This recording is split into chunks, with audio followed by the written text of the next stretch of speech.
जैसे अज्ञानवश कोई किसी अमूल्य मणि को लेकर और कांच के मोतियों में पिरो दे,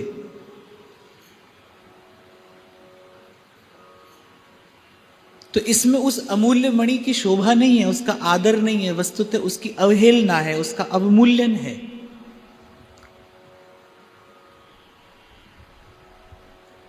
ऐसे ही जीवन के सबसे पवित्र,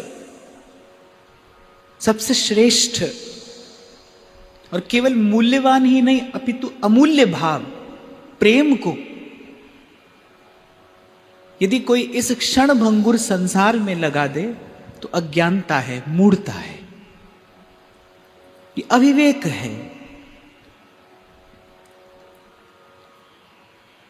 हम चर्चा करते आए कि कुछ भी कर पाने में, कर सकने में मनुष्य समर्थ हो न हो, लेकिन प्रेम कर पाने में, प्रेम कर सकने में वो समर्थ है। क्यों? क्योंकि यही उसका विशुद्ध स्वरूप है। कोई आत्मा कहता है, कोई ब्रह्म कहता है, कोई ज्योति कहता है, कोई ज्ञान कहता है, पर भक्ति के देश में आत्मा का विशुद्ध स्वरूप क्या है? प्रेम है, प्रीति है। और इसे जीवन में अनुभव भी किया जा सकता है। आप अपने जीवन में अनुभव कर सकते हैं कि किसी भी वृत्ति में, किसी भी भाव में आप देखेंगे कि आप बहुत दीर्घ काल तक नहीं रह सकते। कोई भी भाव, कोई भी वृत्ति आप देखो कि आप उसमें बहुत काल तक नहीं रह सकते, लेकिन प्रेम में आप सदा रह सकते हैं, बिना प्रयास परिश्रम के रह सकते हैं। और अपितु मैं तो कहूंगा जो प्रेम में रहता है वही इस जीवन में अमृत का पान करता है। प्रेम में सदा रहा जा सकता है, युग युग तक, अनंत काल तक आप प्रेम में बने रह सकते हैं। क्यों? क्योंकि यही आपका मेरा विशुद्ध स्वरूप है, यही आपका मेरा विशुद्ध स्वभाव है। तो जैसा मैंने निवेदन किया कि कोई अज्ञानतावश, अज्ञानवश यदि कोई किसी अमूल्य रत्न को कांच की मणियों में पिरो दे तो ये उस अमूल्य रत्न का अनादर है, ये उसकी अवज्ञा, अवहेलना है। ऐसे ही जीवन के सबसे मूल्यवान भाव को, प्रेम को यदि कोई अज्ञानवश संसार में लगा दे तो ये अज्ञान है। तुलसी ममता राम सो, समता सब संसार। देखो, ज्ञान मार्गी जिस अहमता और ममता को नष्ट करने में लगा रहता है, भक्ति उसे दोनों हाथ खोलकर स्वीकार करती है। और यहां तो भाई भक्ति के देश में, प्रेम के देश में तो जो सबसे मूल्यवान भाव है वो ममता ही है, वो आत्मीयता ही है। गुसाई श्री विट्ठल नाथ जी के पास एक तेजस्वी नवयुवक आया कि आप मेरा श्री श्रीनाथ जी से ब्रह्म संबंध करा दीजिए। तरुण था, तपस्वी, तप का तेज उसके मस्तक पर झलक रहा था। तो श्री गोसाई जी ने पूछा कि तुमने कभी प्रेम किया है किसी से, प्यार किया है कभी किसी से? कैसी बात करते हैं आप? मैं बैरागी हूं, मैं घर संसार का, मैं देह गेह का त्याग करके तत्व का अनुसंधान करने के लिए निकला हूं। इस भाव से मेरा कोई परिचय नहीं। और उस तरुण युवक को लगा कि शायद मेरे इस तप त्याग और वैराग पर रीझ कर गोसाई जी मुझे ब्रह्म संबंध प्रदान करेंगे, लेकिन प्रतिक्रिया बिल्कुल उल्टी हुई। श्री गोसाई जी ने प्रेम से मुस्कुराते हुए कहा कि जिसका प्रेम से परिचय नहीं है, श्रीनाथ जी से उसका परिचय कैसे हो सकता है? उसका संबंध श्रीनाथ जी से कैसे हो सकता है? हमारे यहाँ के रसिक संत तो कहते हैं वो मरकट जिसने चखी इमली वो स्वाद सुधा रस जाने ही क्या, और नहीं जिसने कभी यहां प्यार किया वो प्रेम पिया पहचाने ही क्या। तो अन्य अन्य मार्गों पर, अन्य मत सिद्धांतों में जिस भाव को एक और रखने की बात है, भक्ति उसी का सर्वश्रेष्ठ आदर करती है यदि उसकी दिशा ठीक हो, यदि उसकी दिशा ठीक हो। हम कई बार कहते हैं ना, जैसी दृष्टि है वैसी सृष्टि है। संसार तो ऐसा ही था, ऐसा ही है, ऐसा ही रहेगा। जब कभी बदलता है तो क्या बदलता है? हमारा दृष्टिकोण बदलता है, दृष्टि बदल जाती है। हम किसी और दृष्टि से संसार को देखने लगते हैं। जब जब देह के धरातल पर खड़े होकर संसार देखा जाता है तो संसार कुछ और दिखाई पड़ता है। जब भाव के धरातल पर खड़ा होकर संसार देखा जाता है तो संसार कुछ और दिखाई पड़ता है। और जब प्रेम में उतर कर संसार को देखा जाता है फिर संसार कुछ और दिखाई पड़ता है। यही का यही संसार, ऐसा का ऐसा संसार, पर परिणाम बिल्कुल अलग हो जाता है, भिन्न हो जाता है दृष्टि भेद से। तो भक्ति क्या करती है? भक्ति इसी दृष्टि को ही तो बदल देती है। सब का सब, ज्यों का त्यों भक्ति स्वीकार करती है। इसीलिए संतों ने कहा है कि स्वतंत्र है और सकल गुणों की खान है। कई बार हमने चर्चा की कि आप ज्ञान के मार्ग पर चलें, योग के मार्ग पर चलें, जब तप आदि की विधि से यदि आप कुछ प्राप्त करना चाहें तो आपको बड़ा परिश्रम करना पड़ेगा, क्योंकि वो पहले ही आपसे कहेंगे भाई स्वयं को बदल कर आइए।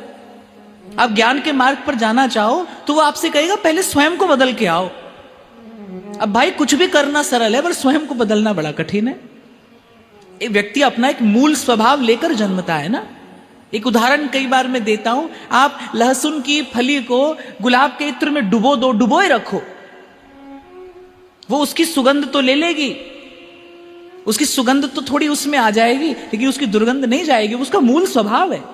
ऐसे मनुष्य भी अपने किसी मूल स्वभाव के साथ आया है। तो ज्ञान कहता है कि स्वयं को बदल के आइए, तब आपको प्रवेश दिया जाएगा। जब तब कहता है कि आपको बड़ी तैयारी की आवश्यकता है, आपको यम नियम चाहिए, आपको संयम साधन चाहिए। पर भक्ति कहती है तुम जैसे हो वैसे चले आओ, तुम आधे अधूरे, छली कपटी, भले बुरे जैसे हो, बस ऐसे के ऐसे चले आओ, मैं धो मांझ कर तुम्हें प्रभु के योग्य बना दूंगी। ये सुविधा यहां से अतिरिक्त कहीं कहीं और उपलब्ध नहीं है। वो कहती है मैं तुम्हें योग्य बना दूंगी। तो जीवन का जो सबसे अमूल्य भाव है प्रेम,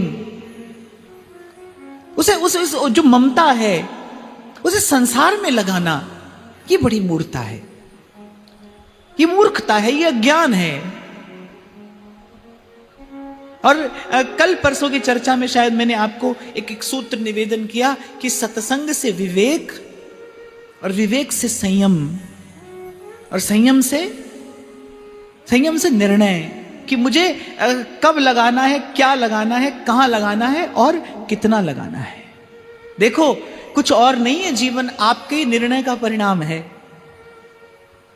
लोग भविष्य जानना चाहते हैं, ज्योतिषियों के पास जाकर, पंडितों के पास जाकर लोग कहते हैं कि महाराज हमारा भविष्य बता दीजिए। मैं कहता हूं भविष्य जानने का प्रयास नहीं करना चाहिए, वर्तमान को सुधारने का प्रयास करना चाहिए। कुछ नहीं है भविष्य, आपके वर्तमान के निर्णय का परिणाम ही भविष्य है। और प्रारब्ध क्या होता है?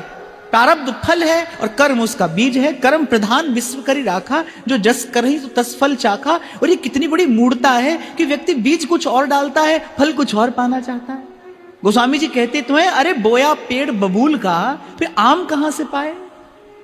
कोई ऐसी विधि शक्ति नहीं है इस त्रिलोकी में जो कर्म के बीज का परिवर्तन कर सके।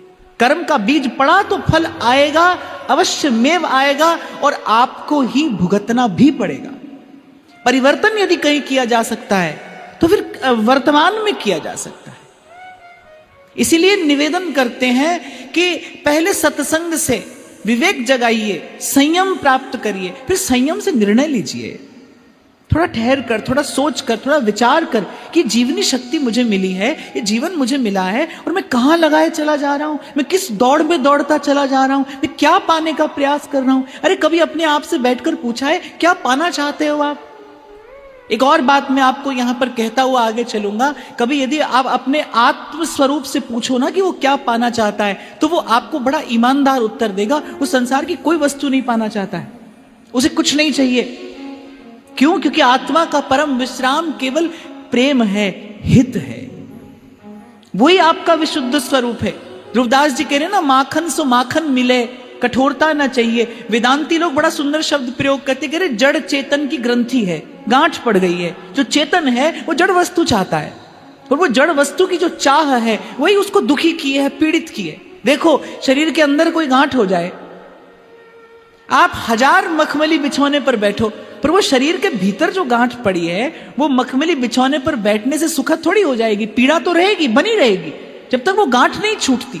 जड़ चेतन की ग्रंथि पड़ी है, जड़ चेतन ही ग्रंथि परी गई, यद्यपि मृषा पै छूटत कठिनई। ये जो चेतन तत्व है, ये जो आत्म तत्व है, इसे परमात्म तत्व मिले तो ही शांति है, तो ही विश्राम है, तो ही सुख है, तो ही आनंद है। इसलिए संत समझाते हैं भाई कि ये बीज जो आपके भीतर पड़ा है ना, इसे संसार की ऊसर भूमि पर मत डालिए। एक बात मैं आपसे पूछूं, भूमि का एक टुकड़ा आप जानते हैं बंजर है, कोई बीज उस भूमि पर डालना, भूमि का आदर करना है कि बीज का निरादर करना है? बीज का निरादर है ना। ऐसे इस संसार की ऊसर भूमि पर प्रेम का बीज आप डालते हो, आप कहते हो आपसे बड़ा प्रेम करते हैं, आपसे बड़ा प्रेम करते हैं, इससे प्रेम करते हैं, उससे प्रेम करते हैं, वहां तो कुछ होता नहीं, अपितु वो जो प्रेम करने की जो संभावना है, वो जो बीज है ना जो आपके भीतर पड़ा है, उसका अनादर हो जाता है, उसका अवमूल्यन हो जाता है, और ये कोरा अज्ञान है। इसीलिए संत लोग सब प्रश्नों का उत्तर देते हुए कहते हैं, भाई गुरुजनों के पास जाकर बैठो, कुछ संत के मुख से सुनो। मैं तो परसों भी आपसे कह रहा था ना भाई, भगवान की बात कब समझ में आती है? जब संत के मुख से सुनी जाती है। प्रभु की बात प्रभु के मुख से सुनने पर समझ में नहीं आती है, प्रभु की बात संत के मुख से, गुरु के मुख से सुनने पर समझ में आती है। गुरुजनों के पास बैठिए, उनके पास बैठने से क्या होगा? थोड़ा थोड़ा विवेक जगने लगेगा, ये विषय निद्रा छूटने लगेगी। कहते हैं कि जब नरवाहन पहली बार आया और श्री महाप्रभु जी के मुख से उसने कुछ सुना, तो नरवाहन जी को अनुभव हुआ कि जैसे जन्म जन्म की निद्रा से कोई मुझे जगा रहा है झंझोड़ कर। ऐसे होते हैं संत के शब्द, ऐसे होते हैं गुरु के शब्द। भक्ति देश में जितना वैभव है, मैं ये बात बड़े विश्वास पूर्वक कह रहा हूं, भक्ति के देश में, भाव देश में, आध्यात्म के देश में जितना वैभव है, उस वैभव का मूल संतों के और गुरुजनों के ये शब्द ही तो है। हमारे सेवक जी तो कहते हैं कि नाम वाणी जहां बस श्याम श्यामा तहां, नाम वाणी निकट श्याम श्यामा प्रगट, नाम वाणी सुनत श्याम श्यामा सुबस। इन संतों की वाणी ही तो है, ये गुरुजनों के शब्द ही हैं जो आपको मुझे उस निद्रा से जगाएंगे जिसको महज्जनों ने मोह निद्रा कहा। दुरंत मोह, दुरंत मोह अर्थात जिसका कभी अंत ना आए। महाप्रभु जी ने यमुना जी की स्तुति करते हुए कहा ना, भजे कलिंद नंदिनीम दुरंत मोह भंजनीम। दुरंत माने इसका अंत आना ही कठिन हो जाए, जो निद्रा गाढ़ी होती चली जाए। एक नींद तो आप और मैं रोज सोते हैं, एक समय आती है, एक समय खुल जाती है, पर ये मोह की निद्रा कैसी है? ये दिन दिन गाढ़ी हो रही है, ये जन्म जन्म गाढ़ी हो रही है। इस मोह निद्रा का अंत नहीं है जब तक संत ना मिले। संत ना मिले तब तक मोह का अंत नहीं होता, संत से ही मोह का अंत होता है। पहले कभी मैं कहता था, कोई मुझसे पूछता था ना कि कोई चमत्कार देखा है, तो मैं कहता हूं हाँ भाई, संत की कृपा से मनुष्य भजन करने लगे, इससे बड़ा कोई चमत्कार नहीं है। ये सबसे बड़ा चमत्कार है कि संत मिल जाए, पथ में प्रगटे सदगुरु और हस्त पकड़कर आप, और ताप तप्त को शांत कर दिया नाम का जाप। वो भगवान नाम जपाने लगे, इससे बड़ा कोई चमत्कार नहीं है। बलिहारी इन संतों की, जिनकी इन्हीं शब्दों का, वाणी का आधार लेकर हम जैसे लोग भी कुछ उस भगवत रस की चर्चा, चिंतन, कुछ एक बूंद हमारे हिस्से आ गिरती है। तो आज के पद में ये बड़ा प्रिय पद है, और आज के पद में श्री स्वामी जी महाराज कहते हैं, हित तो कीजय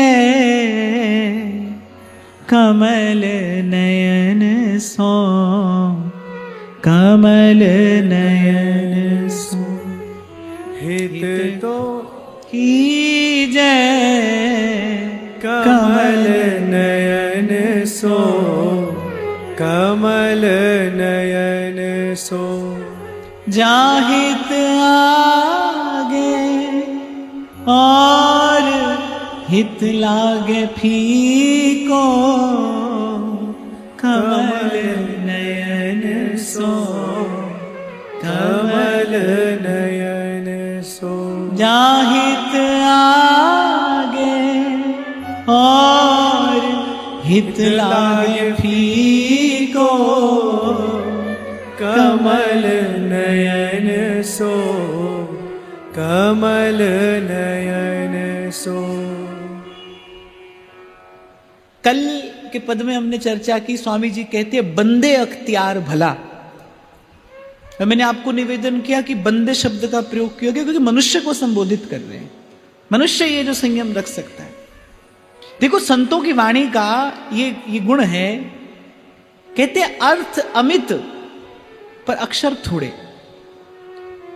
जो थोड़े में बहुत कह दे वही योग्य है, वही श्रेष्ठ है।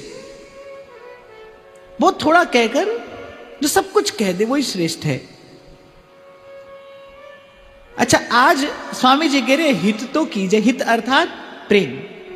संस्कृत वांग्मय में प्रेम का जो अर्थ है वो हित ही है। हित का अर्थ प्रेम, विशुद्ध प्रेम, निष्काम प्रेम। अब जिस भाव की इच्छा है वैसा ही संबोधन प्रभु को देते हैं। यद्यपि यत्र तत्र श्री स्वामी जी कहते हैं, श्री हरिदास के स्वामी श्यामा कुंज बिहारी, श्यामा कुंज बिहारी, पर आज किस नाम से प्रभु को बुला रहे हैं? हित तो कीजे कमल नयन सो, कमल नयन। आज कमल नयन संबोधन देते हैं प्रभु को। गोपी कभी श्री कृष्ण को कृष्ण कहती है, कभी गोविंद कहती है, कभी गोपाल कहती है। लेकिन जब श्री कृष्ण के अधरामृत की इच्छा है, जब उस परम रस को प्राप्त करने की इच्छा है, तब क्या बुलाती है? सुरतनाथ ते अशुल्क दासिका, वरद निघ्नतो नेह किम बध। इसीलिए तो कल मैं आपसे कह रहा था भाई, इन संतों से सीखना है कि प्रभु से वार्ता कैसे करनी है, कैसे प्रभु से बात करनी है। आपको मुझे बात करनी कहां आती है?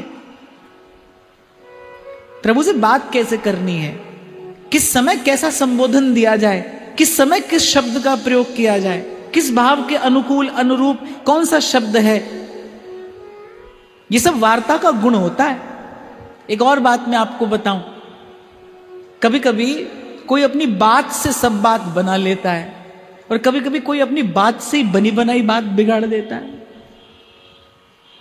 शब्द का ही तो खेल है। ये सारा अस्तित्व शब्द ब्रह्म से ही तो गतिमान हो रहा है। तो वार्ता तो बहुत बड़ा गुण है।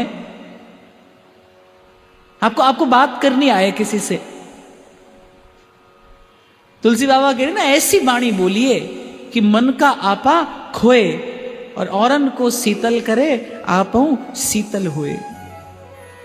प्रसंग उपस्थित हुआ तो मैंने आपको निवेदन कर दिया कि कोई और सेवा का साधन आपके पास ना हो, आपके हाथ में ना हो ना, तो आप अपनी एक मुस्कान और दो मीठे शब्दों से भी सेवा कर सकते हैं। किसी को आदर देकर सेवा की जा सकती है, किसी को सांत्वना देकर सेवा की जा सकती है। अपने शब्दों से कभी कभी किसी को आश्रय दे दिया जाता है। कभी कभी आपके शब्द किसी का आधार बन जाते हैं, आपके शब्द कभी किसी का समाधान बन जाते हैं। तो शब्द से भी सेवा होती है। दो मीठे बोल किसी के हृदय को आनंदित कर दें, लो हो गई जगत की सेवा, हो गई जगन्नाथ की सेवा। तो मैं आज विचार कर रहा था, जब मैंने देखा कि आज इस पद की चर्चा होगी, तो मेरे मन में भाव आया कि स्वामी जी तो सदा अपने ठाकुर जी को श्यामा कुंज बिहारी कहकर संबोधित करते हैं। आज श्री स्वामी जी ठाकुर जी को कमल नयन कहकर पुकार रहे हैं। क्यों? क्योंकि प्रेम का जो निवास है ना, वो नेत्रों में ही है। इसलिए श्री ठाकुर जी को उनके नेत्रों का स्मरण करा रहे हैं, जीव से कह रहे हैं, अरे जाओ उस दिव्य प्रेम की छटा पहले इनके नेत्रों में देखो, उस दिव्य प्रेम की झलक मिलेगी आपको।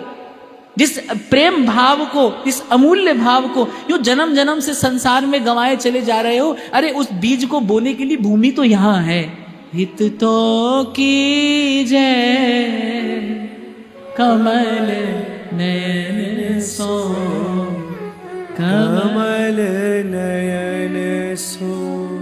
अच्छा, श्री ठाकुर जी के नेत्रों की ये सुषमा, ये सौंदर्य, ये माधुर्य, इसके मूल में क्या है? इसके मूल में क्या है? क्योंकि जो श्री जी का निवास है ना, वो श्री ठाकुर जी के नेत्रों में है। जो प्रिया जो की प्रिय ठौर है रहने की, महाप्रभु स्वयं कह रहे हैं ना, मोको तो भावती ठौर प्यारे के नैनन में। और हमारी श्री प्रिया जी सांद्र प्रेम, अगाध प्रेम, विशुद्ध प्रेम, प्रेम स्वरूपणी प्रिया जो है, हित स्वरूपणी प्रिया जो है। प्रिया जो का जो निवास है वो कहां है? अच्छा, लालजू का निवास कहां है? श्री जी के चरणों में। तब पद पंकज को निज मंदिर पालय सखी मम देह। और प्रियाजू का निवास कहां है? लालजू के नेत्रों में, नैनों में। इसीलिए श्री कृष्ण कभी कभी आर्त भक्त को अपने हाथ से अभय प्रदान करते हैं, तप्त भक्त को अपने चरण कमलों की शीतल छाया प्रदान करते हैं। लेकिन जो श्री ठाकुर जी के प्रेमी भक्त हैं, उन पर श्री कृष्ण कृपा कहां से करते हैं? कमल नयन, अपने नयनों से कृपा करते हैं। क्यों? क्योंकि वहां पर श्री प्रियाजू का वास है। तो जिसे केवल प्रेम चाहिए, वो कहां देखता है? वो कमल नयन के नयनों की ओर देखता है, क्योंकि वहीं पर विशुद्ध प्रेम का वास है। जोई जोई प्यारो करे, सोई मोह भावे, भावे मोहे जोई सोई, सोई करे प्यारे।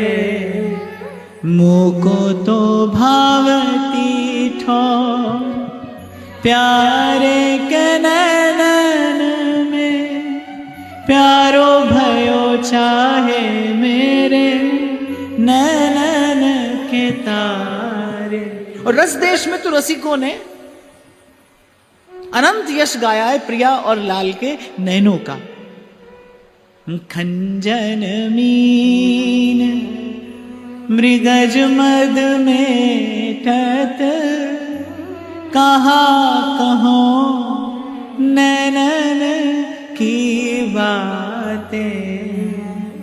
गोपी गीत की टीका में पढ़ा मैंने, बोले दो प्रकार के भक्त होते श्री ठाकुर जी के। एक तो शीत प्रकृति के भक्त हैं, एक उष्ण प्रकृति के भक्त हैं। कोई टीकाकार थे, मुझे नाम स्मरण नहीं आ रहा, मेरे कोई शीत प्रकृति के भक्त हैं, शीतल स्वभाव वाले हैं। उनकी दृष्टि कहां रहती है? श्री ठाकुर जी के चरणों पर रहती है। और एक थोड़ी उष्ण प्रकृति के हैं, अर्थात प्रेम से अधिकार रखते हैं श्री ठाकुर जी पर। उनकी दृष्टि कहां रहती है? सदा श्री कृष्ण के नेत्रों पर रहती है, सदा प्रभु के नयनों की ओर ही निहारते।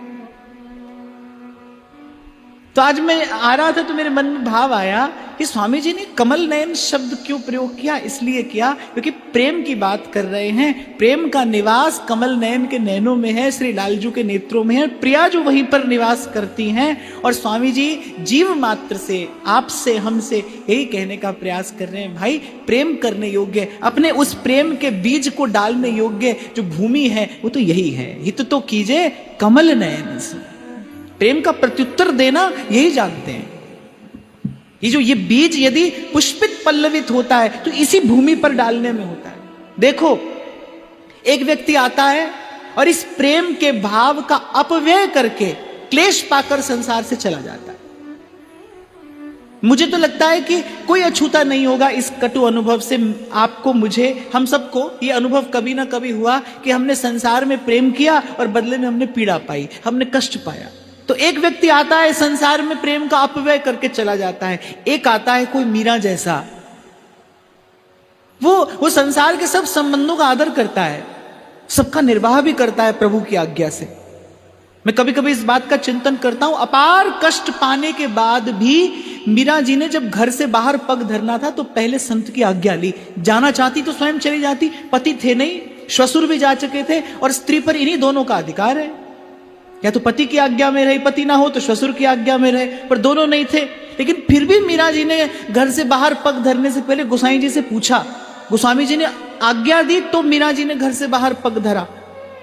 तो संसार के सब संबंधों का आदर करती रही, सबका निर्वाह करती रही, लेकिन प्रेम का ये बीज डाला तो कहां, नंद नंदन के सन्मुख डाला, प्रभु के चरणों में डाला। और देखो वो खेती कैसी हरी भरी हुई, आज तक लहला रही, उस पर आज तक फल आ रहा है। मीरा जी ने ये बीज उस भूमि पर डाला जहां पर आज तक फल आ रहा है। किसी प्रेम मार्ग के पथिक को आज भी बाईसा के पदों में वो शीतलता, वो पवित्रता, वो कृष्ण का नैकट्य, सामीप्य, सानिध्य अनुभव होता है कि नहीं होता है? अवश्य होता है। तो ऐसे इस बीज का अपव्यय ना होने पाए। और एक और बात मैं फिर कह रहा हूं, प्रेम का बीज आपके मेरे हम सबके भीतर है, प्रभु ने देकर भेजा है। एक बार किसी ने प्रभु से पूछा ना, प्रभु आप सुख किसी को देते भी हो या केवल एक छल है, एक भ्रम है और सुख के फेर में जीव दुखी पाता रहता है? तो श्री ठाकुर जी हंस पड़े, बोले भाई सुख तो वस्तुतः हमने देकर भेजा है, बस जीव भूला है, भूल के कारण ये सब शूल उसने अपने मार्ग में बोए हैं। सुख तो मैंने देकर भेजा है, सुख का बीज तो उसके भीतर है, प्रेम का बीज आपके भीतर है। तो भूल हमसे कहां हो रही है, ये बीज हम बंजर भूमि पर डाल देते हैं जहां अंकुरित नहीं होता, बीज का अनादर हो जाता है, बीज का अपव्यय हो जाता है। इस बीज को यहां डालिए, हित तो कीजिए कमल में, प्रेम ठाकुर जी से करिए। श्री स्वामी जी की इस पंक्ति का सीधा सरल अर्थ यही है, कह रहे हित तो, बहुत ध्यान से समझने की बात है। कह रहे ये काम यहां कर लेना, ये काम यहां कर लेना, पर आप कहते हो, किसी से कहते हो ना समझाने के लिए, लेकिन ये काम तो यही करना। ऐसे स्वामी जी कह रहे हित तो कीजिए कमल नयन सो, जहां हित आगे और हित लागे फीको। मैं आपको अपना एक छोटा सा अनुभव बताऊं भाई। मैं कई बार आपसे कहता हूं कि मैं कोई वेद शास्त्र पढ़ा नहीं हूं, इन संतों की वाणी में मेरी श्रद्धा है, पर मुझे ऐसा लगता है कि वेद शास्त्रों में ऐसा कुछ नहीं है जो संत की वाणी में ना हो, लेकिन संत की वाणी में कुछ ऐसा है जो वेद शास्त्र में भी नहीं है। वेद शास्त्र में जो है वो सब संत की वाणी में है, लेकिन संत की वाणी में जो है वो कुछ ऐसा है जो वेद शास्त्र में भी नहीं है, वेद शास्त्र में जिसका परिचय नहीं दे पाते, वो संत की वाणी में है। इसलिए बार बार आपसे निवेदन किया जाता है, भाई वाणी का आश्रय लीजिए, वाणी का आधार लीजिए, पढ़िए, गाइए, ध्याइए। और मैं तो आपको यह भी कहूंगा, अर्थ जानने की चेष्टा मत करिए। आज से पहले शायद सैकड़ों बार मैंने ये पद गाया होगा, मैं आपको अपना अनुभव बता रहा हूं, आज से पहले सैकड़ों बार ये पद आपके साथ मैंने गाया होगा, लेकिन ये अर्थ, ये रहस्य आज ही उजागर हुआ। वाणी की कृपा होती है, वाणी स्वयं कृपा करती है, ये जीवंत है, इन शब्दों में प्राण है, इन शब्दों में चेतना है, इन शब्दों में शक्ति है, ये जागृत होती है जब इसका आश्रय लिया जाता है विमल बुद्धि से। तो स्वामी जी कह रहे भाई कोई भी कार्य करना, कहीं भी करना, कैसे भी करना, पर हित तो कीजिए, प्रेम तो करना तो यही करना, ये कार्य कहीं और करने की भूल ना कर बैठना। कमल नयन सो, और कह रहे प्रभु के नेत्रों की ओर देखो, क्या क्या प्रेम रस की वर्षा हो रही है वहां से, किस प्रकार अपनी एक चितवन से किसी के हृदय को, किसी के चित्त वित्त को हरण करके श्री ठाकुर जी उसे स्वयं से, उसे निजानंद से भर देते हैं। देखो चोर चोरी करके जाता है तो पीछे क्या छोड़ जाता है? क्लेश छोड़ जाता है, पीड़ा छोड़ जाता है। लेकिन ये चोर जब चोरी करता है तो उसका परिणाम क्या है? सच्चिदानंद, परमानंद। श्री ठाकुर जी अपने निजानंद से, अपने स्वरूपानंद से, जिसके चित्तवित्त का हरण करते हैं, उसके उरंतर को भर देते हैं, भर देते हैं। जिस हृदय की चोरी करके ये निकलते हैं ना, सारे संसार को खबर पड़ती है कि यहां पर प्रभु का स्पर्श हुआ है। अपने अपने निजानंद से भर देते हैं प्रभु उस हृदय को। तो ऐसे प्रभु को छोड़कर जो अपनी ममता, अपनी आत्मीयता कहीं और लगाए, तो संत कहते हैं अभागा है भाई, अभागा है, मूढ़ है, सोई है गंवार। कब बोले अपने आप को कितना ही पंडित समझता हो, पर सोई है गंवार। और जिस कियो नहीं प्यार, नहीं पायो दरबार, या नंद के कुमार को नंद के कुमार। नंदलाल सा मेरो मन नंदलाल सो मेरो मन मानो, सखी कहा करे गो कोई री। हो तो चरण कमल लपटानी, हो तो चरण कमल लपटानी, जो भावे सो हो। यहां पर आपको दृढ़ होना है। सबका आदर करेंगे, सबका सम्मान करेंगे, सबकी सेवा करेंगे, सहयोग करेंगे, पर जब बात प्रेम की आएगी तो हित तो कीजिए कमल नयन सो। परमानंद स्वामी का एक पद है, बड़ी सुंदर बात कहते हैं।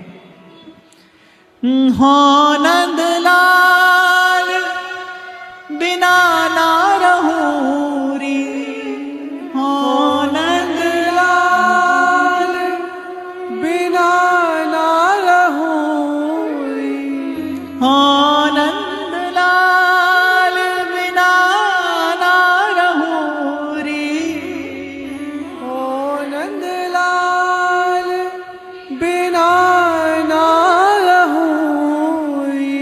मनसा बाचा और कर्मणा, मनसा बाचा और कर्मणा, हित की तो सो कहूं री, हित की तो सो कहूं री। वो तो कहते हैं, जो कछु कहो सोई सिर ऊपर, जो कछु कहो सोई सिर ऊपर।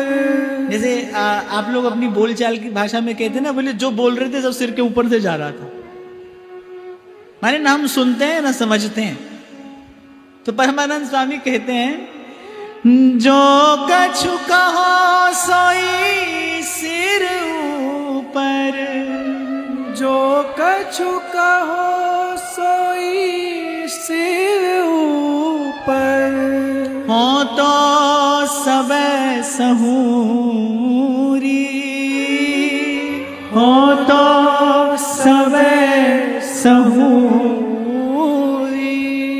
सदा समीप रहो गिरधर के, सदा समीप रहूं गिरधर के, सदा समीप रहो गिरधर के, सदा समीप रहूं गिरधर के।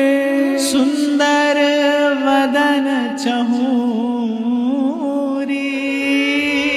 सुंदर वदन चहूरी, सुंदर वदन चहूरी, सुंदर वदन चहूरी।